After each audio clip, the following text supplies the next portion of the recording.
Hello दोस्तों, welcome to PRT teacher classes. कैसे हो आप सभी? उम्मीद करता हूँ अच्छे होंगे, पढ़ाई कर रहे होंगे।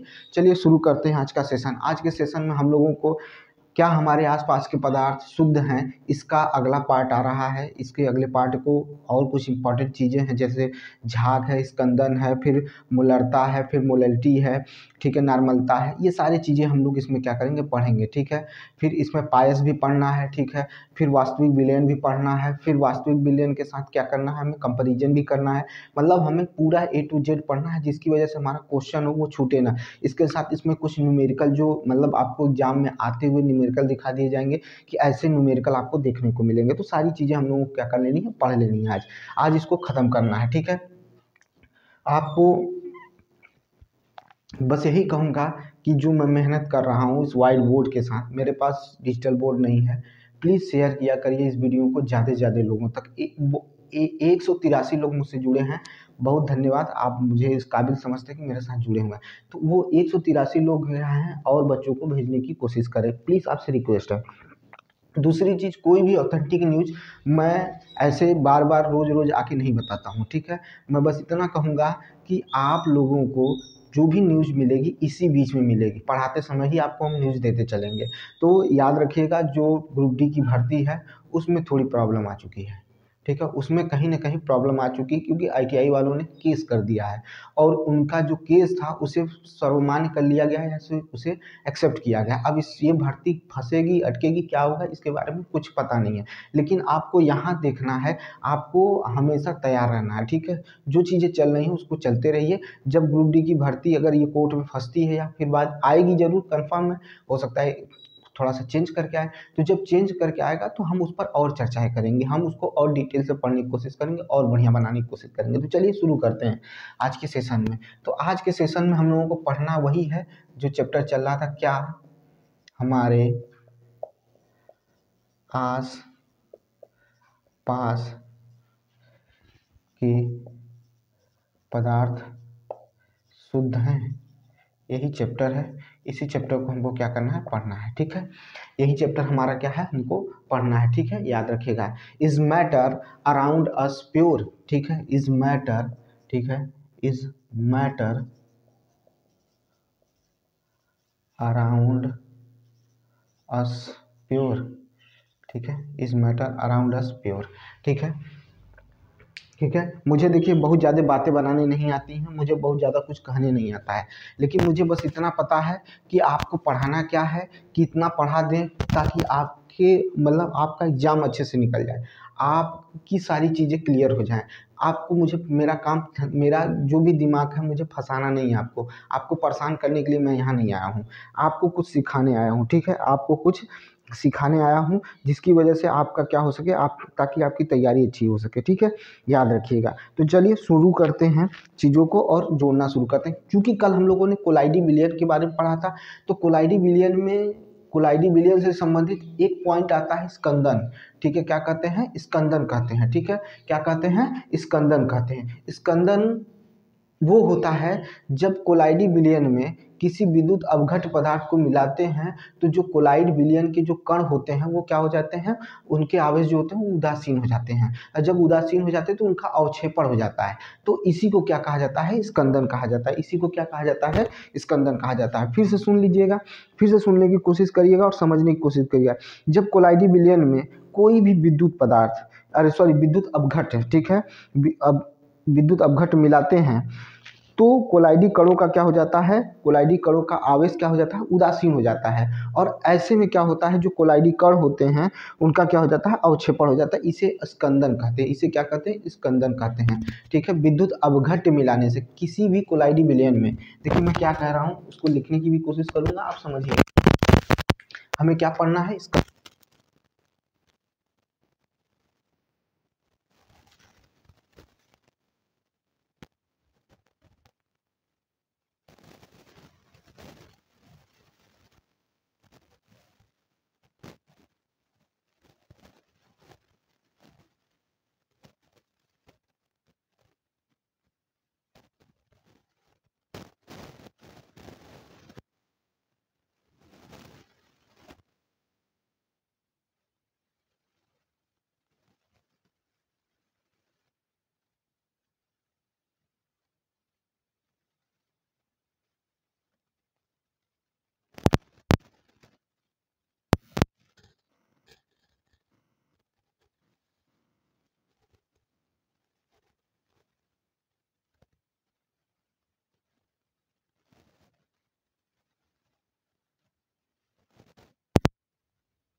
कोलाइडी विलयन का कोलाइडी विलयन के कण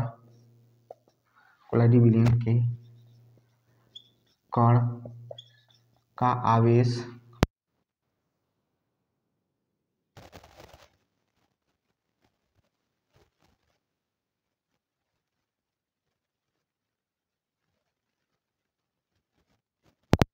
के कण का आवेश उदासीन हो जाता है और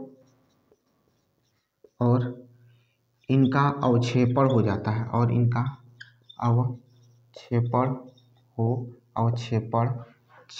हो जाता है इसे ही स्कंदन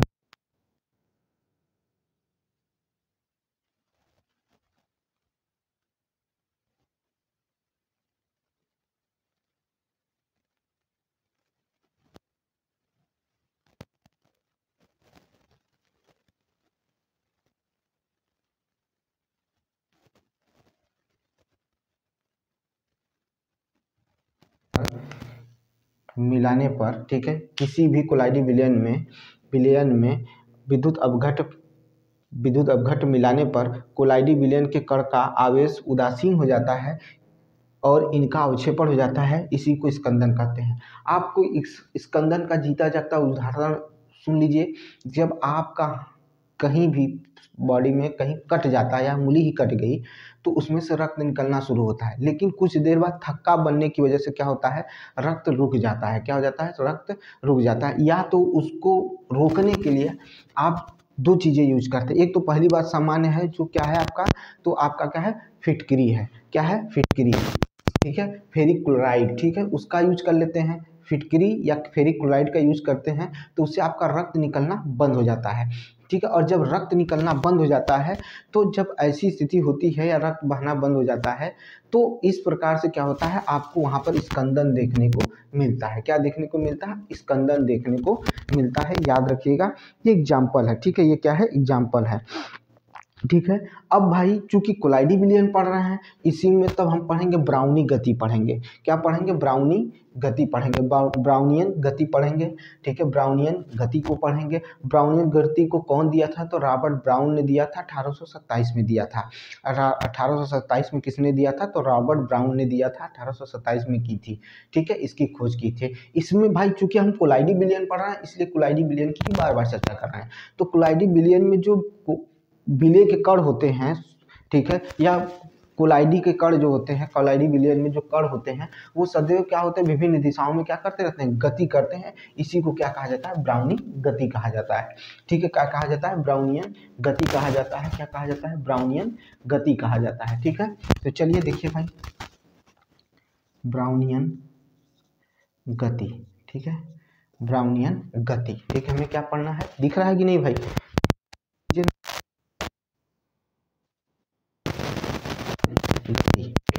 सीधा लिखें,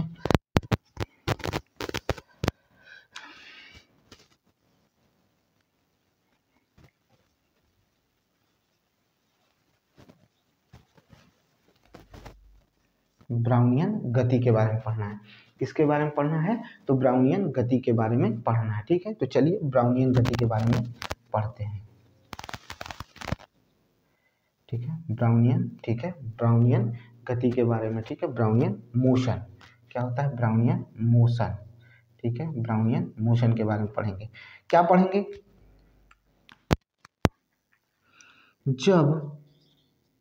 जब नहीं, सीधा कोलाइडी विलयन, कोलाइडी, ठीक है, कोलाइडी विलयन के कण विभिन्न दिशाओं में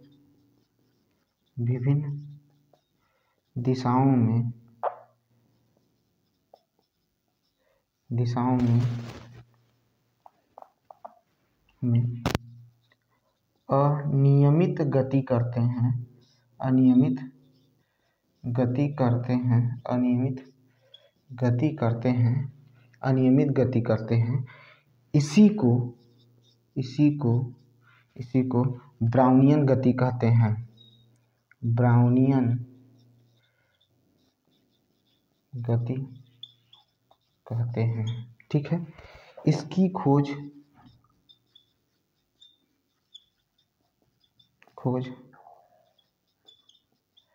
रॉबर्ट ब्राउन ने 1827 ईस्वी में की थी।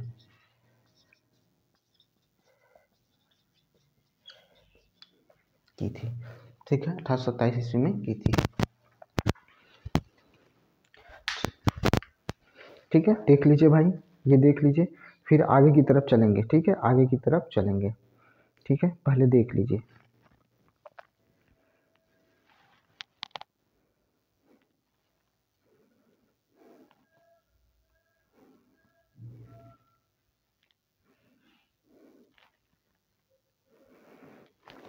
अब देखिए ये चीज़, ये जो प्रॉपर्टी है ब्राउनियन गति, स्कंदन जो है, ये कोलाइडी विलयन का है। ये क्या है? कोलाइडी विलयन का। अब कोलाइडी विलयन के विभिन्न प्रकार को देखेंगे और उससे जो भी एग्जाम्पल देखने को मिलेंगे वो भी उनके बारे में एक लिस्ट बनाएंगे। जो 9 तरह की लिस्ट है उनको भी हम चर्चा में करेंगे, उनको भी हम लिखेंगे। तो चलिए शुरू करते हैं, जो हमें पढ़ाना है उसके बारे में बात कर लेते हैं। ठीक है, तो हम पढ़ेंगे कोलाइडी विलयन के विभिन्न प्रकार।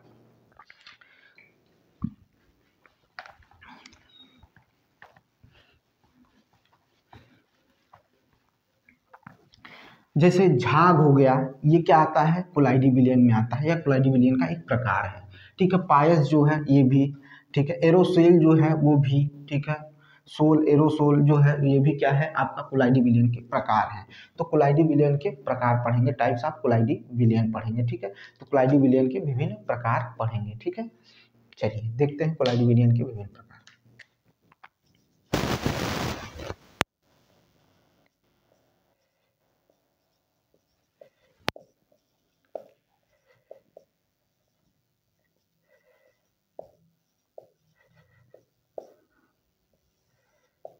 कोलाइडी विलयन के विभिन्न प्रकार देखिए, कोलाइडी विलयन के विभिन्न प्रकार देख लीजिए। ठीक है, चलिए कोलाइडी विलयन के विभिन्न प्रकार या कोलाइड के विभिन्न प्रकार। ठीक है, अब समझने की कोशिश करिएगा। चलिए भाई, अब हमें पढ़ना है कोलाइडी विलयन के विभिन्न प्रकार। ठीक है, अब पहले इनको पढ़ने से पहले, ठीक है, पढ़ने से पहले 2 चीज़ों को जानने की कोशिश करिए। ठीक है, एक पढ़ेंगे परिक्षिप्त प्रवस्था, ठीक है, और एक पढ़ेंगे परिक्षेपण माध्यम। ठीक है, यानी हमें पढ़ना 2 चीज़ें पहले समझना बहुत ज़रूरी है, क्योंकि अगर ये समझ गए तो समझ लीजिए आपका काम हो गया। ठीक है, आप चीज़ों को पकड़ लेंगे। ठीक है, ये क्या है? फेज है। ठीक है, ये क्या है? फेज है। पहले समझेंगे, फिर उसके बाद इसमें लिखेंगे, फिर उसके बाद इसमें लिखेंगे। ठीक है, और ऊपर लिख लेते हैं। इसे अलग अलग क्यों कर रहे हैं? क्योंकि इसमें कई चीज़ें आपको लिखवाना है, उसको आपको बताना है। ठीक है, इसी वजह से इसको लिख रहे हैं। ठीक है, डिस्पर्स्ड, ठीक है, फेज। डिस्पर्स्ड क्या है? फेज। और क्या है? Dispersing medium, dispersing medium. ठीक है, डिस्पर्सिंग मीडियम, डिस्पर्स्ड फेज और डिस्पर्सिंग मीडियम, यही हमको समझना है। ये क्या है? परिक्षिप्त प्रवस्था है और ये परिक्षिप्त माध्यम है। परिक्षिप्त प्रवस्था और परिक्षिप्त माध्यम है, इसी के बारे में जानना है। समझने की कोशिश करिएगा। आप अगर समझते हैं, आपको अगर चीज़ें समझ में आ जाती हैं तो आपका काम बन जाएगा, और नहीं तो फिर दिक्कत होगा। देखिए ध्यान से सुनिएगा, यह विलेय पदार्थ का घटक होता है। ठीक है, ये क्या होता है? विलेय पदार्थ का घटक होता है, या इसे कोलाइडी कण जो होता है वो इसमें क्या होता है? ये कोलाइडी कण को फैलाने वाली अवस्था है। ठीक है, कोलाइडी कण क्या होता है? फैला रहता है। ठीक है, कोलाइडी कण क्या होते हैं? जो कोलाइडी कण होते हैं वो क्या होते हैं? फैले रहते हैं। या कोलाइडी कण जो क्या होता है? परिक्षिप्त कण जो होता है वो कोलाइडी कण के रूप में रहता है। ठीक है, कोलाइडी कण के रूप में रहता है। और कोलाइडी कण, ठीक है, कोलाइडी कण जिस माध्यम में फैलते हैं, कोलाइडी कण जिस माध्यम में फैलते हैं उसे क्या कहते हैं? परिक्षिप्त, क्या कहते हैं? परिक्षेपण माध्यम कहते हैं। परिक्षेपण क्या कहते हैं? कहते हैं परिक्षेपण माध्यम। फिर से सुनिएगा, ये जो है वह फेज है जिसमें विलेय पदार्थ के घटक या कोलाइडी कण क्या होते हैं? फैलते हैं। ठीक है, या कोलाइडी कण का क्या होता है? परिक्षेपण होता है। ठीक है, परिक्षिप्त कण क्या कण जो होते हैं वो कोलाइडर रूप में रहते हैं। परिक्षिप्त कण जो होते हैं वो क्या होते हैं, कोलाइडर रूप में रहते हैं, या कहा जाए कि उसमें फैलते हैं। ठीक है, और ये वो माध्यम है, माध्यम का मतलब समझिएगा जिसमें क्या होता है, परिक्षिप्त कण जो होते हैं इसमें निलंबित रहते हैं। ठीक है, वो माध्यम जिसमें परिक्षिप्त कण क्या हो जाता है, निलंबित हो जाता है, इसी को क्या कहते हैं, डिस्पर्सिंग मीडियम कहते हैं या परिक्षेपण माध्यम कहते हैं। ठीक है, समझने की कोशिश करिएगा, फिर से समझिएगा, परिक्षिप्त प्रवस्था को फिर से समझने की कोशिश करिएगा। किसी विलयन में बिखरे हुए कण की प्रवस्था को क्या कहते हैं, परिक्षिप्त प्रवस्था कहते हैं। किसी विलयन में बिखरे हुए कण की प्रवस्था को परिक्षिप्त प्रवस्था कहते हैं। फिर से सुनने की कोशिश करिएगा, किसी भी विलयन में विलय के जो घटक होते हैं या परिक्षिप्त कण जो होते हैं वो कोलाइडल के रूप में होते हैं, उसी को क्या कहा जाता है, परिक्षिप्त प्रवस्था कहा जाता है। क्या कहा जाता है, परिक्षिप्त प्रवस्था कहा जाता है। और जिसमें परिक्षिप्त कण जो होते हैं वो क्या हो जाते हैं, परिक्षिप्त कण क्या हो जाते हैं, निलंबित हो जाते हैं, उसे क्या कहा जाता है, डिस्पर्सिंग मीडियम कहा जाता है, परिक्षेपण माध्यम कहा जाता है। याद रखिएगा, मैंने क्या कहा, परिक्षेपण माध्यम कहते हैं। ठीक है, समझ में आई बात। अच्छा, परिक्षेपण माध्यम क्या हो सकता है, ठोस, द्रव, गैस तीनों में हो सकता है। परिक्षेपण माध्यम ठोस, द्रव, गैस तीनों में हो सकता है। इसको बैठाने की कोशिश करिए, फिर से सुनिएगा, मैं फिर समझा रहा हूँ। ये जो डिस्पर्सिंग फेज है, ये क्या है, डिस्पर्सिंग फेज जो है वो क्या देखने को मिलता है, तो डिस्पर्सिंग फेज में क्या होता है, जो विलय पदार्थ की तरह का घटक होता है वो, या परिक्षिप्त कण जो होता है जो कि कोलाइडल रूप में रहता है, या इस तरह से कह सकते हैं कि विलयन में जो कण होते हैं वो क्या होते हैं, बिखरे रहते हैं, उसी को क्या कहते हैं, परिक्षिप्त प्रवस्था कहते हैं। और जिस माध्यम में परिक्षिप्त कण या विलयन के कण या कोलाइडल कण या परिक्षिप्त कण क्या हो जाते हैं, क्या करते हैं, निलंबित होने की प्रवस्था को क्या कहते हैं, परिक्षेपण माध्यम कहते हैं। निलंबित होने के माध्यम को क्या कहते हैं, परिक्षेपण माध्यम कहते हैं। याद रखिएगा, ये ठोस, द्रव, गैस तीनों में हो सकता है, ये ठोस, द्रव, गैस तीनों में हो सकता है। अगर इतनी बात समझ में आ गई हो तो हम इसको उतार भी लेते हैं। ठीक है, देखिए क्या मैं कह रहा हूं,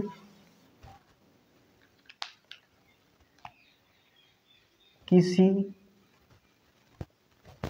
विलय के कण या परिक्षिप्त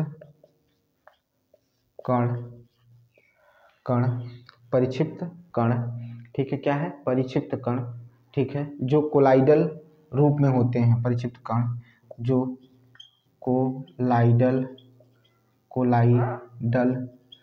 रूप में होते हैं, उन्हें परिक्षिप्त प्रवस्था कहते हैं। क्षिप्त प्रवस्था या डिस्पर्स्ड क्या कहते हैं, फेज कहते हैं, प्रवस्था कहते हैं। याद रखिएगा, वह माध्यम जिसमें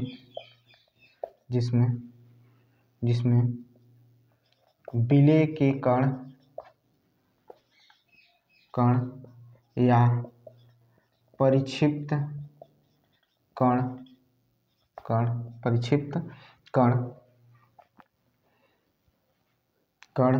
परिक्षिप्त कण निलंबित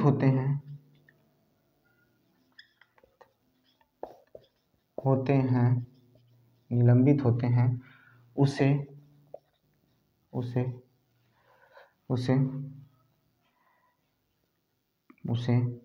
परिक्षेपण माध्यम कहते हैं। ये तीनों अवस्था में होते हैं।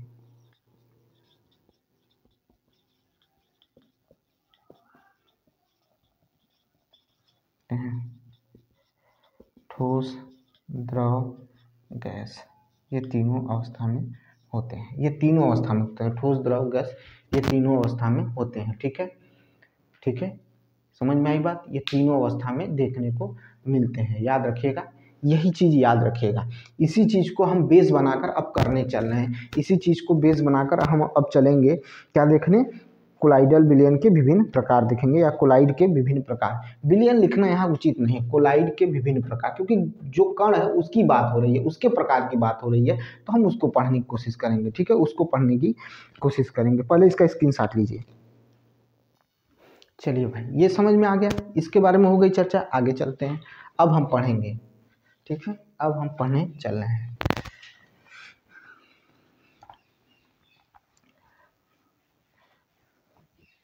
कोलाइडी के प्रकार, विभिन्न प्रकार, कोलाइडी के विभिन्न प्रकार पढ़ने चल रहे हैं। ठीक है, कोलाइडी के विभिन्न प्रकार पढ़ने चल रहे हैं।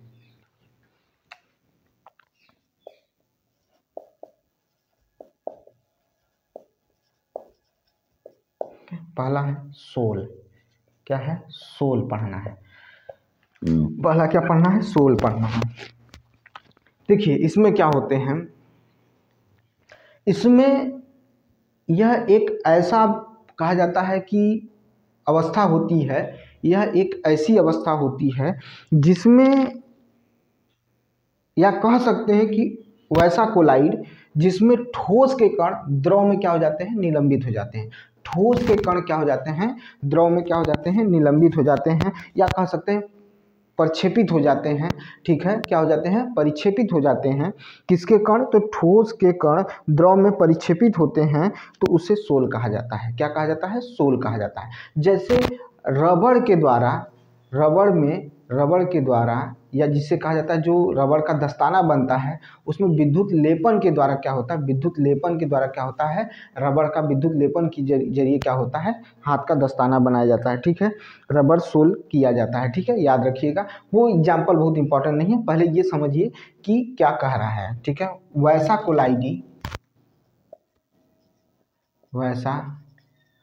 कोलाइडी जिसमें ठोस के कण, अब भाई परिक्षेपित तो फिर बता दिए हैं, याद रखिएगा। ठोस के कण द्रव में परिक्षेपित हो जाते हैं, परिक्षेपित हो जाते हैं, उन्हें सोल कहते हैं, सोल कहते हैं। ठीक है, जैसे रबर का दस्ताना रबर के विद्युत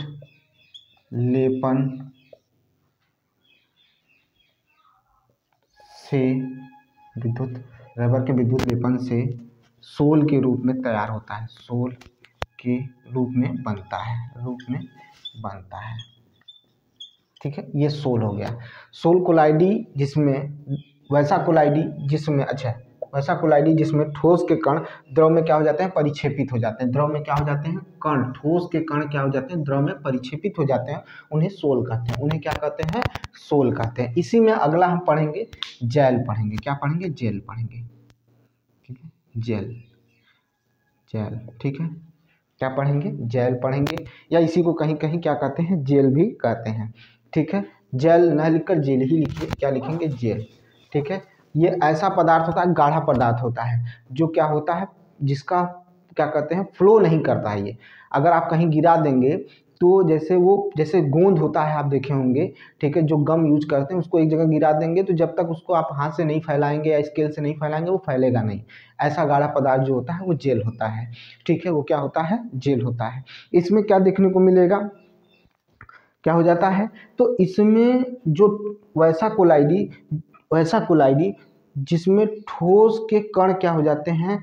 द्रव में पूरी तरह से फैल जाते हैं या परिक्षेपित हो जाते हैं, तो इसी को क्या कहा जाता है? जेल कहा जाता है। इसमें जिलेटिन भी आता है। जिलेटिन से याद आया, जिलेटिन से क्या बनता है? कैप्सूल बनता है। जिलेटिन प्रोटीन होता है वो, जिसको हम खाते हैं तो हमें आपको लगता है वो प्लास्टिक है, ऐसा कुछ नहीं है। वो जिलेटिन प्रोटीन होता है जिससे कैप्सूल बनता है, और वो कैप्सूल जो हमारे पेट में जाता है तो वो प्रोटीन क्या हो जाता है? पच जाता है। ठीक है, और दवा जो होती है हमारे बॉडी में घुल जाती है। ठीक है, तो ये चीज़ याद रखिएगा। तो हम क्या लिखेंगे? वैसा कोलाइडी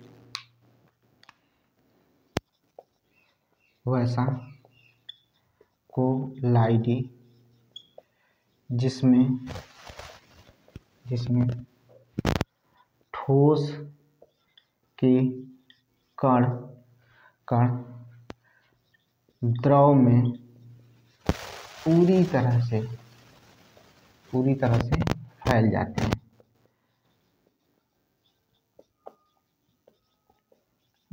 पूरी तरह से फैल जाते हैं, द्रव में पूरी तरह से फैल जाते हैं या परिक्षेपित हो जाते हैं, उसे जेल कहते हैं। उसे जेल कहते हैं। ठीक है, उसे क्या कहते हैं? जेल कहते हैं। जेल हो गया, जिलेटिन हो गया, ये सब क्या है आपके देखने को मिलेंगे। किसमें मिलेंगे? इसी में मिलेंगे। ठीक है, इसी में मिलेंगे। इसको आप स्क्रीनशॉट लीजिए, पहले फटाफट लीजिए और याद रखिएगा इनका फ्लो नहीं होता, यानी ये प्ररोह नहीं करते। चलिए देखिए,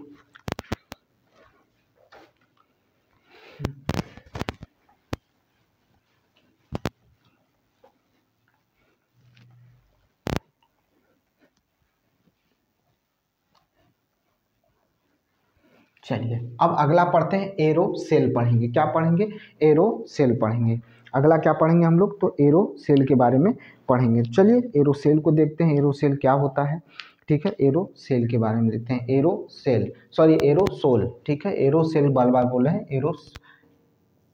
एरोसोल। ठीक है, ये पढ़ना है, एरोसोल। सुनिएगा, जब किसी द्रव में ठोस के कण जब किसी गैस में ठोस के कण या द्रव के कण परिक्षेपित होते हैं, ठीक है, क्या हो जाते हैं? परिक्षेपित हो जाते हैं, तो उसे क्या कहा जाता है? सोल कहा जाता है। क्यों सेल आ रहा है भाई? एरोसोल कहा जाता है। ठीक है, एरोसोल कहा जाता है।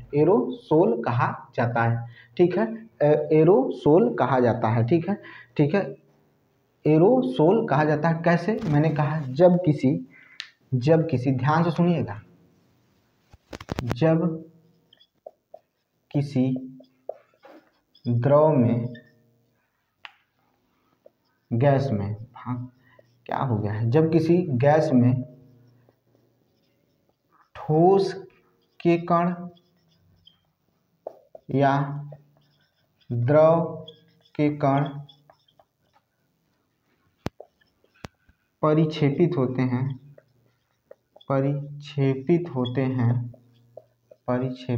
हैं, जब किसी गैस में ठोस के कण या द्रव के कण परिक्षेपित होते हैं, तो उन्हें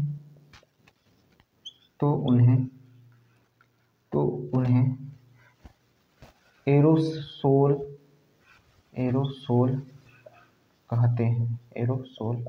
कहते हैं।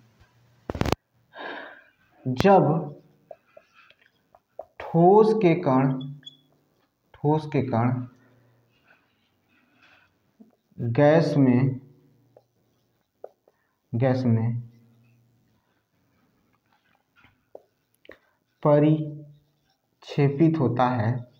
परिक्षेपित होता है, जब ठोस के कण गैस में परिक्षेपित होता है, तो उसे धुआं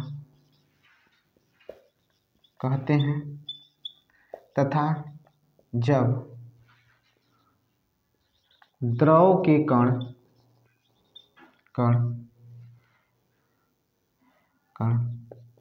गैस में परिक्षेपित होता है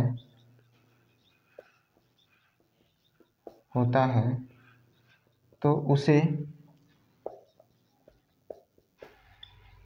कोहरा कहते हैं। ठीक है, क्या कहते हैं? कोहरा कहते हैं। याद रखिएगा, ये चीज आपको देखने को मिलेगा। जब ठोस के कण क्या होते हैं? गैस में परिक्षेपित होते हैं, तो उसे धुआं कहते हैं, और जब द्रव के कण गैस में परिक्षेपित होते हैं तो उसे गैस क्या कहते हैं? कोहरा कहते हैं। याद रखिएगा, ये चीज है। ठीक है, एरोसोल या ये सारी चीजें ये क्वेश्चन में आ रहे हैं, ये ऐसे हैं जो पूछे जा रहे हैं, इसीलिए इनको पढ़ाया जा रहा है। अभी हम ट्रू सॉल्यूशन पढ़ेंगे, वास्तविक विलयन पढ़ेंगे, फिर कोलाइडी विलयन के साथ वास्तविक विलयन का क्या करेंगे हम लोग? क्या करेंगे? तुलना करेंगे, उनका अंतर देखेंगे। ठीक है, सब चीज़ पढ़नी है आपको, कुछ छोड़ना नहीं है भाई। कुछ भी नहीं छोड़ना है, सब कुछ पढ़ना है, ठीक है। लेकिन अभी जो पढ़ रहे हैं इसको पढ़ लीजिए, पहले इसको ख़त्म कर लीजिए, इसको समझने की कोशिश करिए, ठीक है, इसको समझने की कोशिश करिए।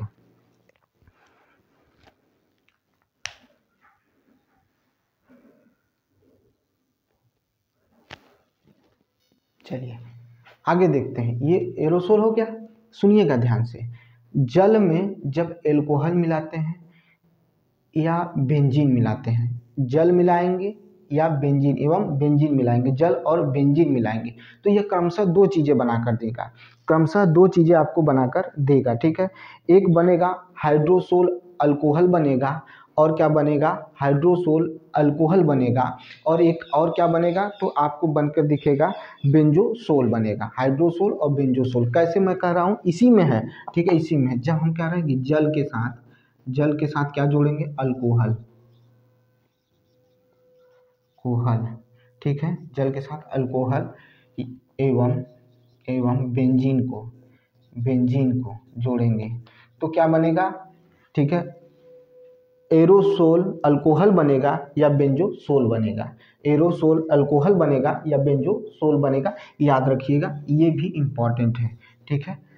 समझ में आई बात, ये चीज़ याद रखिएगा, हाइड्रोसोल अल्कोहल बनेगा या बेंजोसोल बनेगा, याद रखिएगा, ये चीज़ें हो गई। अब पायस के बारे में सुन लीजिए। अब हम पढ़ेंगे पायस और पायसीकरण। पायस जो होता है, जब एक द्रव के कण दूसरे द्रव के कण के साथ क्या हो जाते हैं, परिक्षेपित हो जाते हैं, लेकिन आपस में मिलते नहीं, परिक्षेपित हो जाते हैं, तो ऐसे जो चीज़ें बनेंगी, ऐसा जो विलयन बनेगा उसे पायस कहते हैं। क्या कहते हैं, पायस कहते हैं। फिर से सुनिएगा, जब एक द्रव के कण दूसरे द्रव के कण में परिक्षेपित हो जाते हैं लेकिन मिलते नहीं हैं, उन्हें क्या कहा जाता है, पायस कहा जाता है। और पायस बनाने की प्रक्रिया को पायसीकरण कहते हैं। तो चलिए पायस को भी देख लेते हैं, जिसे इमल्सन कहा जाता है।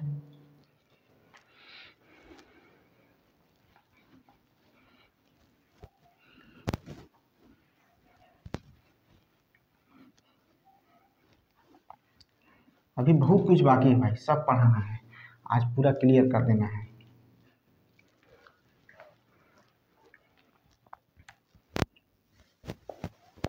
पायस फिर समझिएगा, फिर समझने की कोशिश करिएगा। जब एक द्रव के कण दूसरे द्रव के कण के साथ क्या हो जाते हैं, परिक्षेपित हो जाते हैं। एक द्रव के कण दूसरे द्रव में क्या हो जाते हैं, दूसरे द्रव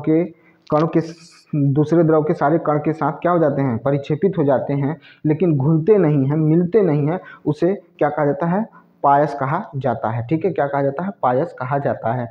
फिर से सुनिएगा, जब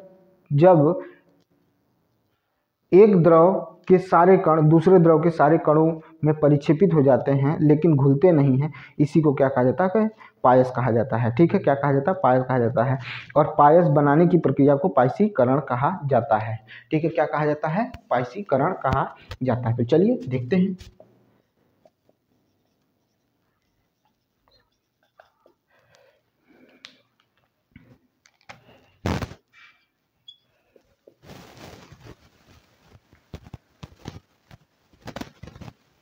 इसको हाँ, वैसा कोलाइडी, ये हम कोलाइडी के प्रकार में ही पढ़ रहे हैं भाई। वैसा कोलाइडी जिसमें एक द्रव के सारे कण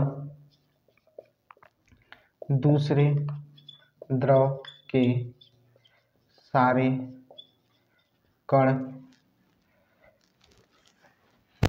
में दूसरे द्रव के सारे कण में परिक्षेपित हो जाते हैं या आपस में परिक्षेपित हो जाते हैं,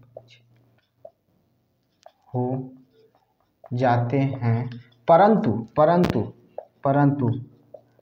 घुलते नहीं हैं, उन्हें पायस कहते हैं, ठीक है। और पायस बनाने की प्रक्रिया को पायसीकरण कहते हैं। यह आपको अक्सर देखेंगे कि जो पेंट देखे हैं, पेंट जो हमारे घरों में जो यूज किया जाता है, उसमें जो आप देखेंगे तो आपको देखने को मिलेगा, ठीक है, उसमें देखने को मिलेगा, ठीक है। पेंट क्या है, एक कृत्रिम पायस है, ठीक है। पेंट क्या है? एक कृत्रिम पायस है। दूध जो है एक प्राकृतिक पायस है। दूध जो है वो क्या है? एक प्राकृतिक पायस है। प्राकृतिक पायस, प्राकृतिक पायस, पायस दूध है, ठीक है, दूध है। कृत्रिम पायस, कृत्रिम पायस, कृत्रिम पायस क्या है? पेंट है जो हम लोग बनाते हैं। दूध जो है प्राकृतिक पायस है, जबकि कृत्रिम पायस क्या है? दूध है, अरे पेंट है, ठीक है। क्या है? पेंट है, ठीक है। याद रखिएगा, याद रखिएगा, ये सब उदाहरण है, ठीक है। समझ में आई बात भाई? समझ में आया कि नहीं आया? ठीक है। पाइसीकरण का उपयोग कपड़ा धुलने में जब क्या करते हैं, जब डिटर्जेंट का यूज करते हैं तब आपको पाइसीकरण देखने को मिलता है, ठीक है। क्या देखने को मिलता है? पाइसीकरण देखने को मिलता है। जब पाइसीकरण देखने को मिलता है तो पाइसीकरण से ही कपड़े क्या होते हैं? धोने में सहायक होते हैं, ठीक है। पाइसीकारकों का प्रयोग क्या होता है? अयस्क के सांद्रण में भी किया जाता है। पाइसीकरण का प्रयोग अयस्क के सांद्रण में भी किया जाता है। पाइसीकरण का की प्रयोग, पाइसीकरण के द्वारा ही कपड़े धुलते हैं। पाइसीकरण का प्रयोग किस में किया जाता है? अयस्क के शुद्धिकरण में किया जाता है, या अयस्क को क्या किया जाता है? निक्षेपण में किया जाता है। याद रखिएगा, पाइसीकरण के कई प्रयोग हैं। जब हम बात कर रहे हैं, किसकी बात कर ले रहे हैं? हम बात कर रहे हैं किसकी? जब हम कपड़े धुलते हैं तो कपड़े धुलेंगे तो भाई झाग पैदा होगा। तो जब झाग पैदा होगा, तब झाग जब पैदा होता है तो वो कैसे पैदा होता है? तो द्रव में गैस का जब परिक्षेपण होता है तब झाग उत्पन्न होता है। देख लीजिए, उसको भी समझ लीजिए भाई। झाग, द्रव में जब गैस का परिक्षेपण होता है, क्षेपण होता है तो झाग बनता है, बनता है, ठीक है। झाग बनता है, याद रखिएगा। ये कपड़े धुलने में झाग जो होते हैं बहुत सहायक होते हैं, याद रखिएगा, ठीक है। ये साबुन के जरिए ही उत्पन्न होते हैं, ठीक है। अगर इतना चीज़ समझ में आ गया हो भाई तो आगे की तरफ चलते हैं। आगे की तरफ चलेंगे, अब हम पढ़ेंगे वास्तविक विलयन और कोलाइडी विलयन में अंतर पढ़ेंगे। वास्तविक विलयन और कोलाइडी विलयन में क्या पढ़ेंगे? अंतर पढ़ेंगे बाबू। हम लोग आगे की तरफ चल रहे हैं, ठीक है। चलिए देखिए, पहले समझ लीजिएगा हम क्या किए थे कि अभी हम वास्तविक विलयन के बारे में, उससे पहले भाई हमने कोलाइडी विलयन, कोलाइडी के बारे में पढ़ लिया था। तो उसके कुछ उदाहरण है जो एनसीईआरटी में दिया हुआ है, जो एनसीईआरटी में दिया है उसको पढ़ना जरूर, क्योंकि हमने एरोसोल पढ़ा, सोल पढ़ा, पायस पढ़ा, ठीक है। उसके बाद झाग पढ़ा, ठीक है, उसको फोम कहते हैं, ठीक है। ये सारी चीज़ें जब पढ़े हैं तो उनको समझ भी लेते हैं। जेल पढ़ा है, जिसे आप जेल भी कहते हैं। जेल और जेल मतलब ये मत समझिएगा कि नहीं वहाँ गलत लिखा था, नहीं, ऐसा कुछ नहीं है। और कहीं कहीं देखेंगे जो एरोसोल पढ़ा है उसे एरोसोल भी लिखा हुआ है, ठीक है। तो समझने की कोशिश करिएगा, ठीक है। तो उसको ऐसे मत लीजिएगा कि नहीं हम गड़बड़ पढ़ा रहे हैं, नहीं, ऐसा कुछ नहीं है, ठीक है। उसको समझने की कोशिश करिए। एनसीईआरटी में उठाकर देख लीजिए, एरोसोल लिखा है, और भी बुकों में देखेंगे एरोसेल लिखा है, ठीक है, एरोसेल लिखा है। देखिए दो चीज़ें लिखे हैं, ठीक है। एक चीज़ याद रखिएगा, ये भी लिखा हुआ है, ठीक है, और ये भी लिखा हुआ है, ठीक है, सॉरी, ये भी लिखा हुआ है, ठीक है। तो हमें ये त्रुटि सुधारने के लिए हम यहाँ नहीं बैठे हैं, ठीक है। हमें यहाँ शुद्ध हिंदी नहीं पढ़ना है, हमको पढ़ना कि हमारा काम बन जाए, हमारा ये हो जाए कि हमारा अगर यहाँ से क्वेश्चन आए तो उसमें हमारा अगर 4 क्वेश्चन आए तो चारों मेरे बन जाए, बस बात खत्म, ठीक है। यहाँ पर और कुछ नहीं देखना है आपको, याद रखिएगा, इसके चक्कर में मत पड़िएगा, ठीक है। और अब हम उसी मतलब जो भी इनके डिफिनीशन पढ़े हैं उसी डिफिनीशन को मतलब रिकॉल करते हुए, ठीक है, हम अब देखने चल रहे हैं। रिकॉल करेंगे उसी डिफिनीशन को, उसी डिफिनीशन के हेल्प से हम क्या करेंगे, इसको देखेंगे, इसको समझने की कोशिश करेंगे, ठीक है। और हम अभी आपको पूरा लिख देते हैं, क्योंकि अगर हम इसको लिखने पे चलेंगे तो टाइम ज़्यादा बीतेगा। इसको लिख देते हैं, फिर उसको हम समझा देंगे और सारी चीज़ें भी रिवाइज कर देंगे। चलिए देख लीजिए, ये है कुछ उदाहरण है, हो सकता है कि क्वेश्चन यहाँ से भी बन जाए। देखिए, द्रव और ठोस, एरोसोल याद रखिएगा। जब मैंने बात की थी कि द्रव में जब द्रव और गैस में जब द्रव के कण, ठीक है, निलंबित होते हैं तो एरोसेल, अच्छा एरोसेल 2 प्रकार के बनते हैं। जब गैस में द्रव के कण और ठोस के कण मिलते हैं तब एरोसोल बनते हैं। तो जब गैस में द्रव के कण मिलते हैं तब कोहरा, बादल और कुहासा बनता है, याद रखिएगा। जब गैस में ठोस के कण मिलते हैं तो भी एरोसोल बनते हैं। धुआं, स्वचालित वाहन और वाहन के निथार जो भी निकलता है, याद रखिएगा, वो हो गया। फिर गैस का द्रव में मिलना क्या होता है, मैंने अभी बताया है, जो झाग बता रहे थे उसमें क्या हो रहे थे, गैस में क्या मिल रहा था, या द्रव में गैस का मिलना, ठीक है, वो क्या करता है, फोम, जिसे शेविंग क्रीम बनता है। द्रव का द्रव में मैंने ही बताया था कि जब द्रव के कण दूसरे द्रव के कण में क्या हो जाते हैं, निलंबित हो जाते हैं लेकिन घुलते नहीं हैं, निलंबित हो जाते हैं लेकिन घुलते नहीं है, उसी को क्या कहते हैं, पायस यानी इमल्सन कहते हैं। दूध बताया था प्राकृतिक है, पायस है।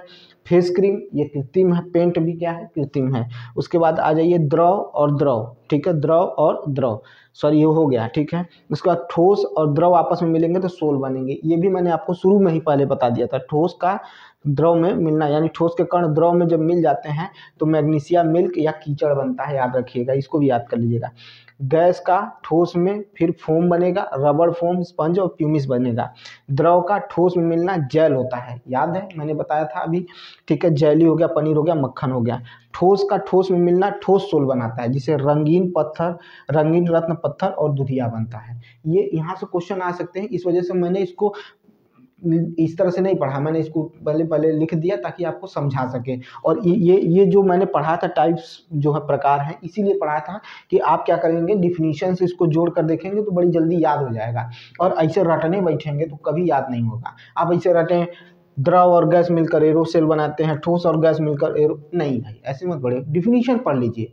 डिफिनीशन जैसे ही आपके दिमाग में क्लियर होगा, ये चीज़ें अपने आप आपके दिमाग में बैठ जाएंगी आकर, ठीक है। ये जो मेहनत हो रहा है ना, आपको डिजिटल बोर्ड रहता है 2 मिनट में सब पढ़ा के खाली हो जाते हैं, स्मार्ट बन जाते हैं, लेकिन यहाँ मेहनत हो रहा है, यहाँ पर आपके लिए किया जा रहा है।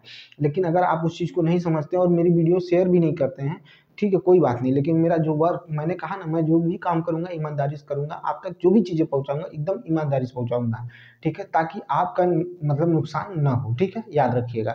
चलिए आगे चलते हैं। जो भी NTPC graduate, NTPC under graduate में जो भी क्वेश्चन बनेंगे देख लीजिएगा, पक्का फंसने वाले हैं, ठीक है, याद रखिएगा। और मैं जब एग्जाम हो जाएगा तो आपको लेकर आऊँगा, दिखाऊँगा कि है कि नहीं है क्वेश्चन, देख लीजिएगा।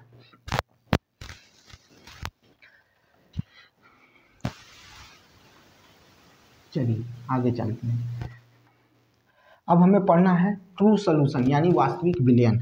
वास्तविक विलयन पढ़ना है, ट्रू सॉल्यूशन के बारे में पढ़ना है, वास्तविक विलयन के बारे में पढ़ना है, ठीक है, ट्रू सॉल्यूशन के बारे में पढ़ना है, ठीक है। चलिए अभी मोलैलिटी पढ़ना है, ठीक है, और भी चीज़ें हैं, नॉर्मलता भी पढ़ना है, सब पढ़ना है भी, ठीक है।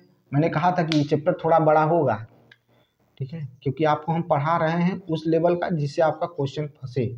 वास्तविक विलयन,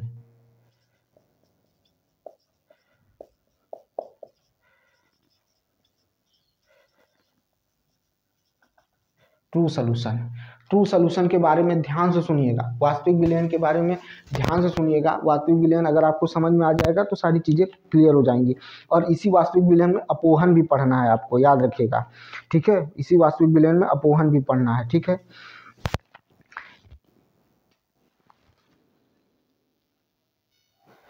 सुनिएगा, वास्तविक विलयन के जो कण होते हैं वो आणविक आकार के होते हैं। क्या मैंने बताया, वास्तविक विलयन के जो कण होते हैं वो आणविक आकार के होते हैं, जिनका जो अगर हम साइज देखें तो 10 के पावर -7 से लेकर 10 के पावर -8 होता है, पहली चीज होता है। ये छानन पत्र से आर पार चले जाते हैं, ये तीसरी चीज हो गई, ठीक है।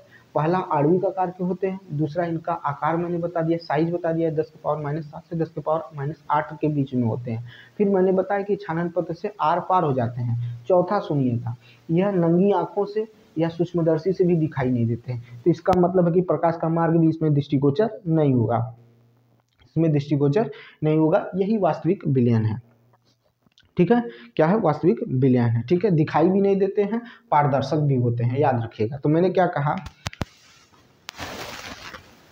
ऐसा विलयन, ऐसा विलयन जिनके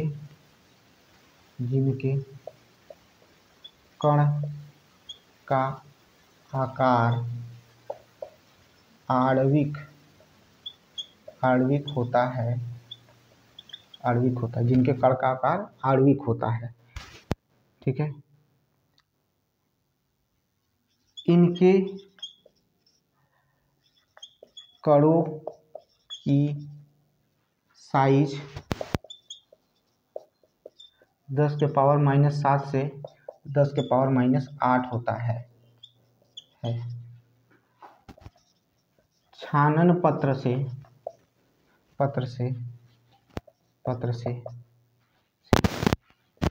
यह कण आर पार चले जाते हैं। छानन पत्र से ये कण क्या हो जाते हैं, आर पार चले जाते हैं। ठीक है, ये रुकते नहीं हैं, आर पार चले जाते हैं। छानन पत्र से क्या हो जाते हैं, आर पार चले जाते हैं।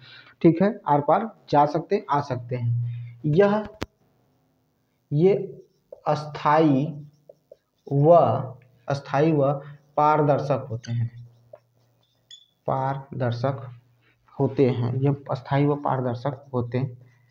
ठीक है, यह अस्थाई व पारदर्शक होते हैं, याद रखिएगा। इन्हें नंगी आंखों से इन्हें नग्न आंखों तथा सूक्ष्मदर्शी से नहीं देख सकते। सूक्ष्मदर्शी से नहीं देख सकते हैं। सूक्ष्मदर्शी से नहीं देख सकते हैं इनको। ठीक है, याद रखिएगा, सूक्ष्मदर्शी से ये नहीं देखे जा सकते हैं। ठीक है, ये चीज़ है आपका ट्रू विलियन। क्या है, ट्रू विलियन है। ठीक है, अब इसी में एक और शब्द आता है अपोहन। ठीक है, जिसे कहा जाता है डायलिसिस। बहुत आप पढ़े होंगे, डायलिसिस बहुत सुने होंगे, आज उसके बारे में ही जान लीजिए।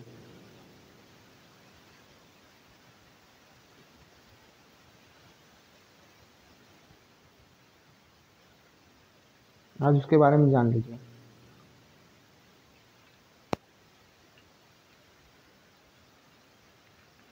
दो मिनट मार्कर में हिंट भरने।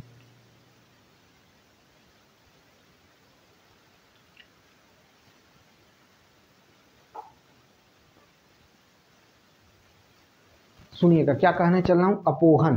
क्या कह रहा हूं, अपोहन, जिसे क्या कहा जाता है, डायलिसिस। ठीक है, समझिएगा।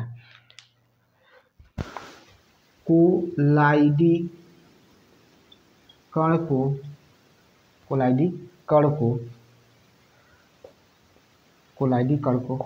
वास्तविक विलयन से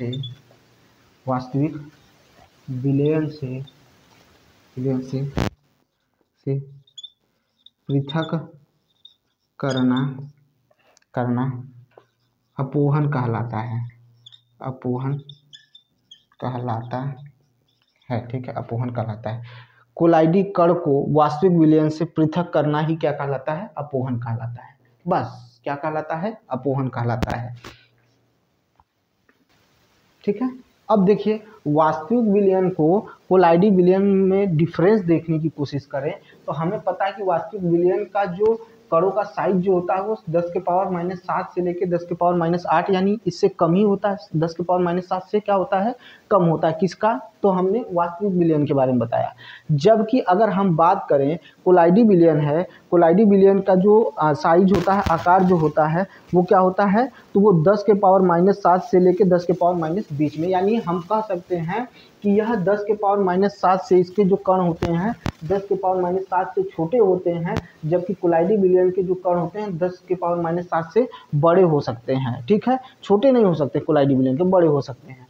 इसके हर कण अदृश्य होते हैं, दिखाई नहीं देते हैं, लेकिन उसको अल्ट्रा सूक्ष्मदर्शी से या अल्ट्रा जो माइक्रोस्कोप होता है उससे उसके कण को देखा जा सकता है। इसमें जो प्रकाश का, मैंने अभी बताया कि ये क्या होते हैं, छानन पत्र से आर पार चले जाते तो वो भी है, लेकिन इनका जो होता है इनसे क्या होता है, प्रकाश का मार्ग दृष्टिगोचर नहीं होता, उनसे प्रकाश का मार्ग दृष्टिगोचर भी हो जाता है, याद रखिएगा। ठीक है, उनका मार्ग प्रकाश दृष्टिगोचर हो जाता है। ये क्या होते हैं, एक समांग मिश्रण, जबकि कोलाइडी विलयन क्या है, एक विषमांग मिश्रण। दिखता समांग है लेकिन होता क्या है, विषमांग होता है, जबकि ये क्या है, समांग मिश्रण है। याद रखिएगा, ये कैसा है, समांग मिश्रण है। ठीक है, याद रखिएगा। ठीक है, समझ में आई बात। ये उसमें क्या देखने को, एक सामान्य अंतर देखने को मिलेंगे। ये क्या है, समान अंतर देखने को मिलेगा। ठीक है, और अगर बात करें और अंदर जाने की कोशिश करें और इनको समझने की कोशिश करें तो इसका जो परासरण दाब है, इसका जो परासरण दाब है वो कैसा हो सकता है, तो इसका परासरण दाब अधिक होता है, ठीक है, इसका परासरण दाब अधिक होता है, जबकि उनका परासरण दाब इससे अपेक्षा कम होता है। ये इनके इनके क्या है, अंतर है, ये इनके क्या है, अंतर है। अब हमें तीन मुख्य चीज़ें और पढ़नी है जो बहुत ही ज़रूरी है और बहुत ही इम्पॉर्टेंट है, इस वजह से उनको पढ़ना बहुत ज़रूरी है। अब हम पढ़ेंगे नॉर्मलता, क्या पढ़ेंगे, नॉर्मलता के बारे में पढ़ेंगे, क्योंकि वो भी इम्पॉर्टेंट है और उनको समझना जरूरी है भाई, ठीक है, नॉर्मलता के बारे में समझना जरूरी है क्योंकि वो इम्पॉर्टेंट भी है, ठीक है। तो चलिए हम लोग पढ़ेंगे नॉर्मलता, ठीक है, विलयन की क्षमता जिसे कहते हैं, यहाँ से भी क्वेश्चन आया है, इस वजह से इनको पढ़ेंगे, ठीक है, बस पढ़ते रहिए।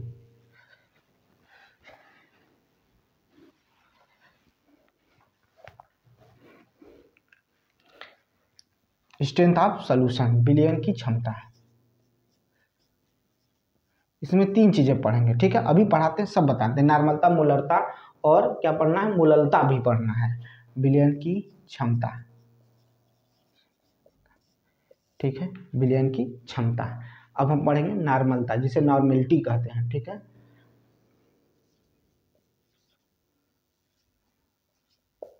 ठीक है, नॉर्मलता क्या पढ़ेंगे, नॉर्मलता के बारे में पढ़ेंगे, ठीक है, समझ में आई बात, नॉर्मेलिटी, नॉर्मेलिटी, ठीक है, नॉर्मेलिटी पढ़ेंगे। इसमें क्या जानना है पहले समझिएगा, जो विलय है ना, विलय क्या होता है, कम मात्रा में होता है, ठीक है, विलय जो होते हैं वो कम मात्रा में होते हैं, बस इसमें जो विलयन है, एक पूरा विलयन है, उसमें विलायक होगा और विलय होगा, तो हम सिर्फ विलय की बात करेंगे, किसकी बात करेंगे, तो विलय की बात करेंगे, किसकी बात करेंगे, तो विलय की बात करेंगे। तो जो विलय के कण हैं, ठीक है, विलय के जो कण हैं उसकी बात करेंगे। तो जो विलयन में, किसी भी विलयन में घुले विलय के जो कण होते हैं उनका ग्राम तुल्यांक की संख्या क्या कहलाती है, नॉर्मलता कहलाती है। किसी विलयन में विलय के ग्राम तुल्यांक की संख्या को क्या कहते हैं, नॉर्मलता कहते हैं। किसी विलयन में विलय के ग्राम तुल्यांक की संख्या को क्या कहते हैं, ग्राम तुल्यांक की संख्या को क्या कहते हैं, नॉर्मलता कहते हैं, ठीक है। इसे n से क्या करते हैं, चिन्हित करते हैं, इसे n से क्या करते हैं, चिन्हित करते हैं, ठीक है। देखिए हमने कहा किसी विलयन में विलय के ग्राम तुल्यांक की संख्या को कहीं कहीं कण भी लिखा है, ठीक है, कहीं कहीं क्या लिखा है, विलय के ग्राम तुल्यांक की संख्या को नॉर्मलता कहते हैं। इसे n से, कैपिटल N से प्रदर्शित करते हैं, इसे कैपिटल N से क्या करते हैं, प्रदर्शित करते हैं, ठीक है, इसे कैपिटल N से क्या करते हैं, प्रदर्शित करते हैं। इसका सूत्र होगा n बराबर W, कैपिटल W अपान V, ये आयतन हो गया, इंटू 1000 अपान क्या हो जाएगा, E हो जाएगा। अब यहाँ पर समझने की कोशिश करिएगा, W क्या है, E क्या है, सब समझने की कोशिश करिए। ये W जो है विलय का भार है, विलय का भार W, ठीक है, विलय का भार W, ठीक है, विलय का भार W। विलयन का आयतन क्या है, विलयन का आयतन V है, विलयन का आयतन क्या है, तो V है, विलयन का आयतन है, विलयन का आयतन क्या है, V है, विलयन का आयतन क्या है, V है, ठीक है, याद रखिएगा, ठीक है, याद रखिएगा। और क्या है, तो ग्राम इक्विवेलेंट, ठीक है, इक्विवेलेंट है, ग्राम इक्विवेलेंट क्या है, ग्राम इक्विवेलेंट कौन है, तो E है, इसका भी फार्मूला होता है, तो ग्राम इक्विवेलेंट का भी क्या होता है, फार्मूला होता है। तो उसमें लिखते हैं जो E का फार्मूला होता है, E को भी समझने की कोशिश करिएगा। तो विलय का अणु भार बटे विलयन के आयनों की संख्या, या सॉरी धनात्मक आयनों की संख्या, सॉरी विलय का अणु भार, विलयन का अणु भार, इसको याद रखिएगा, E बराबर क्या होगा, विलयन का अणु भार, ठीक है, विलयन का अणु भार धनात्मक आयनों की संख्या बटे धनात्मक आयनों की संख्या, याद रखिएगा, धनात्मक आयनों की संख्या, संख्या, ठीक है, धनात्मक आयनों की संख्या। ये फार्मूला याद रखिएगा, क्या होता है, n बराबर होता है W/V 1000/E हो गया। देखिए हम आपको उतना ही दे रहे हैं, आप इसमें ज़्यादा घुसने की कोशिश मत करिए, आप इसमें घुसेंगे तो सारी चीज़ें चौपट हो जाएंगी। आप उतने तक सीमित रहिए जिससे आपका क्वेश्चन बन जाएगा। जहाँ जहाँ से क्वेश्चन आया वही मैं आपको बार बार पढ़ा रहा हूँ, वही आपसे करवा रहा हूँ। नहीं मैं चाहूँगा तो इसको और डिटेल में घुस जाऊँगा, इसके क्वेश्चन और डिटेल में लेके जाऊँगा, इसको और डिटेल से पढ़ाऊँगा, इसको और खोलना शुरू करूँगा। इसकी भी वैल्यू होती है स्पेसिफिक, वो सारी चीज़ें नहीं करनी है, हमें उतना पढ़ना है जिससे क्या हो जाए, हमारा काम बन जाए, ठीक है, वो चीज़ हमको जानना है। अब हम पढ़ेंगे मोलरता। याद रखिएगा हर जगह मोलरता नॉर्मलता सब में विलय की ही बात होगी। किसकी बात होगी, विलय की ही बात होगी, ठीक है, विलय की ही बात होगी। इसमें क्या किए थे, विलय के ग्राम तुल्यांक की संख्या की बात की थी। इसमें क्या होगा, जो मोलरता होगी उसमें क्या हो जाएगा, तो उसमें क्या होगा, ग्राम मोलों की संख्या हो जाएगी, ठीक है। तो चलिए देखते हैं उसको भी कर लेते हैं।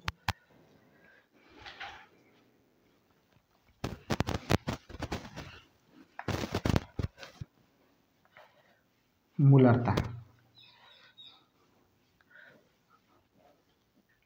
ठीक है, जिसे मोलरिटी कहा जाता है, ठीक है, मोलरता।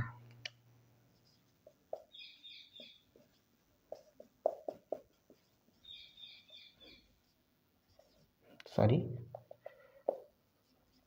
ठीक है, मोलरिटी क्या होता है, मोलरिटी होता है, क्या होता है, मोलरिटी होता है। विलयन में घुले हुए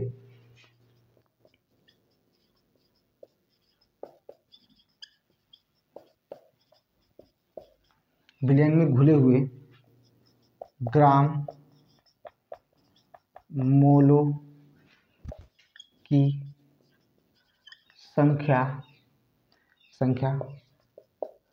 मोलरता कहलाती है, मोलरता कहलाती है। विलयन में घुले हुए ग्राम मोलों की संख्या क्या कहलाती है, मोलरता कहलाती है। क्या कहलाती है, मोलरता कहलाती है।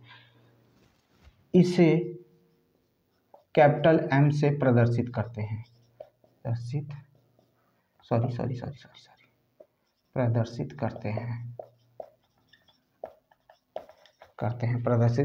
कैपिटल M से प्रदर्शित करते हैं, ठीक है, कैपिटल M से क्या करते हैं, प्रदर्शित करते हैं, याद रखिएगा।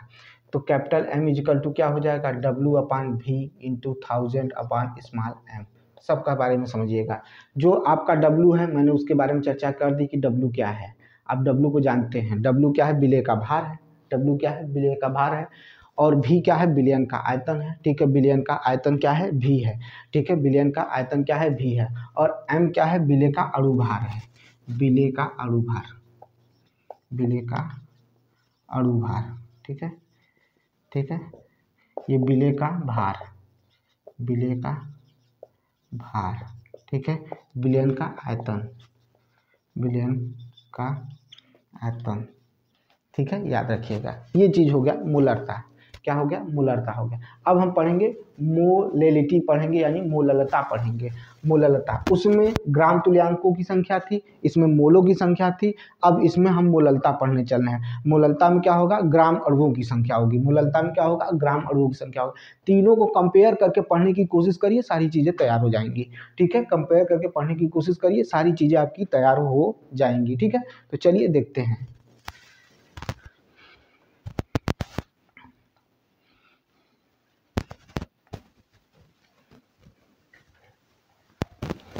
चलिए, मोललता,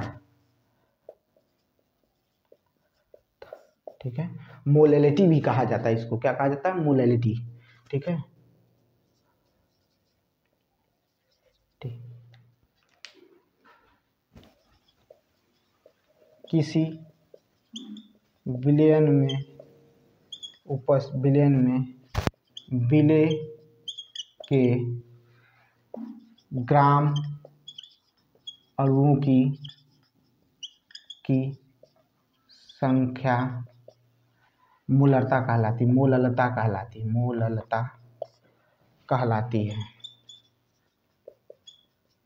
ठीक है। ग्राम अणुओं की संख्या क्या कहलाती है, मोललता कहलाती है, ठीक है, क्या कहलाती है, ग्राम अणुओं की संख्या मोललता कहलाती है, ठीक है। जिसे हम किससे सूचित करते हैं, या जिससे M0 से क्या करते हैं, MO से प्रदर्शित करते हैं, ठीक है। क्या होता है, देख लीजिए भाई, A/B, ठीक है, a बटा b इंटू 1000 अपान स्मॉल m। स्मॉल m जानते हैं अणु भार, विलेय के अणु भार होते हैं, विलेय के अणु भार होते हैं, विलेय के अणु भार होते हैं, ठीक है, विलेय के अणु भार होते हैं। ये क्या है, विलेय के अणु भार, विलेय के अणु भार, ठीक है, विलेय के भार। ए क्या होता है, तो ए जान लीजिए विलेय का भार होता है। ए क्या होता है, विलेय का भार, विलेय का भार, विलेय का भार, ठीक है। और ये क्या होता है, विलायक का भार, विलायक का भार, ठीक है, विलायक का भार। ये विलेय के भार, ये विलायक का भार और ये विलेय के अणु भार। बस इतना ही इसमें आपको देखना है, इतना ही आपको पढ़ना है। ये चैप्टर आज यहाँ पर थ्योरी जो होता है इसका पूरा तरह से आपका कंप्लीट है, ठीक है। मैंने कहा था कि भाई देखिए आगे जब पढ़ाऊंगा 9th और 10th को तो विस्तृत तरीके से पढ़ाऊंगा, ठीक है, और ज़्यादा से ज़्यादा टाइम लेने की कोशिश करूंगा। आज तो इस तरह से अभी और टाइम लेके पढ़ेंगे। इसके जो क्वेश्चन होंगे, कल आपको जो चैप्टर पढ़ाऊंगा उससे पहले इसके कुछ न्यूमेरिकल दिखा दूंगा, उसके बाद तब अगला चैप्टर शुरू करूँगा, ठीक है। तो इसी के साथ ख़त्म करते हैं। और मैंने कहा कि मैं ज़्यादा बकवास करनी मुझे नहीं आती है, ज़्यादा मुझे शायरी शेरो नहीं आती, ठीक है। मैं पढ़ाने पर ज़्यादा बिलीव करता हूँ तो आपको पढ़ा रहा हूँ। और आपसे यही रिक्वेस्ट है कि ज़्यादा से ज़्यादा लोगों तक शेयर करिए। मेरा कर्तव्य है, मेरा कर्म है, मैं कर रहा हूँ और मैं बड़ी निष्ठा से अपने कर्तव्य को कर रहा हूँ। क्योंकि मेरे पास डिजिटल बोर्ड नहीं है कि कोई चीज़ लिखी हुई है मैं सटासट कर दूँ। होता क्या है कि जब चीज़ें लिखी होती तो दिमाग में तुरंत आ जाती हैं, तो क्या होता है हेडिंग देखना पड़ता है, तो मुझे हेडिंग देखना पड़ता है। तो हेडिंग को देखकर ही जब मैं करता हूँ तब आगे पढ़ाने की कोशिश करता हूँ, ठीक है। मैं देखता हूँ, मुझे पता है, क्योंकि मुझे याद नहीं रहेगा भाई सारी चीज़ें एक सीरीज में तो नहीं याद होती है ना सारी चीज़ों को, क्योंकि कितना भी आप पढ़े रहेंगे, कितना भी याद रखिएगा, जीवन कोई भी टीचर हो, कितना भी बार पढ़ा हो या कितनी बार भी पढ़ाया हो, लेकिन एक बार बिना पढ़े नहीं पढ़ा सकता है। वही चीज़ मेरे साथ होता है, मैं कई बार पढ़ता हूँ तब आपको पढ़ाता हूँ, लेकिन फिर भी उनमें चीज़ें भूलता हूँ, तो उसको चीज़ों को देखना जरूरी है, ये मेरा काम है, ठीक है। और मैं इसको ईमानदारी से करता भी हूँ और अब आपके सामने एक्सेप्ट भी कर रहा हूँ। तो अगर आपको अच्छा लगे तो ज़्यादा से ज़्यादा लोगों तक शेयर करिए, ठीक है। और मेरे चैनल पर सिर्फ आपका सहयोग क्या है, शेयर करने का, और ना मैं आपसे पैसा मांग रहा हूँ ना कुछ कर रहा हूँ। और ये उन बच्चों तक पहुँचेंगे जहाँ जिनके पास पैसा नहीं पढ़ने का, जिनके पास फ्री में चाहिए, तो उनके लिए वीडियो बहुत काम के होंगे, ठीक है। और ये ग्रुप डी के लिए भी, और ग्रुप डी की भर्ती जो फंसी है जल्द ही उसका निर्णय आएगा, घबराइएगा नहीं, सकारात्मक रहिए और हर व्यक्ति को सकारात्मक रहना चाहिए। याद रखिएगा सरकारी नौकरी के लिए धैर्य सबसे बड़ी चीज़ होती है। पढ़ाई अपनी जगह है, मेहनत अपनी जगह है, ठीक है। लोगों के ताने आपको सुनने पड़ेंगे, संघर्ष करना पड़ेगा, सब अपनी जगह हो, भूखे रहना पड़ेगा, ये भी अपनी जगह, लेकिन धैर्य मत खोइएगा, ठीक है। धैर्य खो देंगे उस दिन नौकरी नहीं मिलेगी, आपके सपने चूर हो जाएंगे। जब आपने इतने दिन लगाए हैं तो पीछे मुड़कर देखने की ज़रूरत नहीं है, और जो छूट रहा है उसको छोड़ते जाइए, हटाते जाइए, क्योंकि आपका जीवन है, आपको अपने पैरों पर खड़ा होना, दूसरे के भरोसे नहीं जीना है, ठीक है। तो इसी के साथ ख़त्म करता हूँ, मिलता हूँ नेक्स्ट वीडियो में। बहुत बहुत धन्यवाद।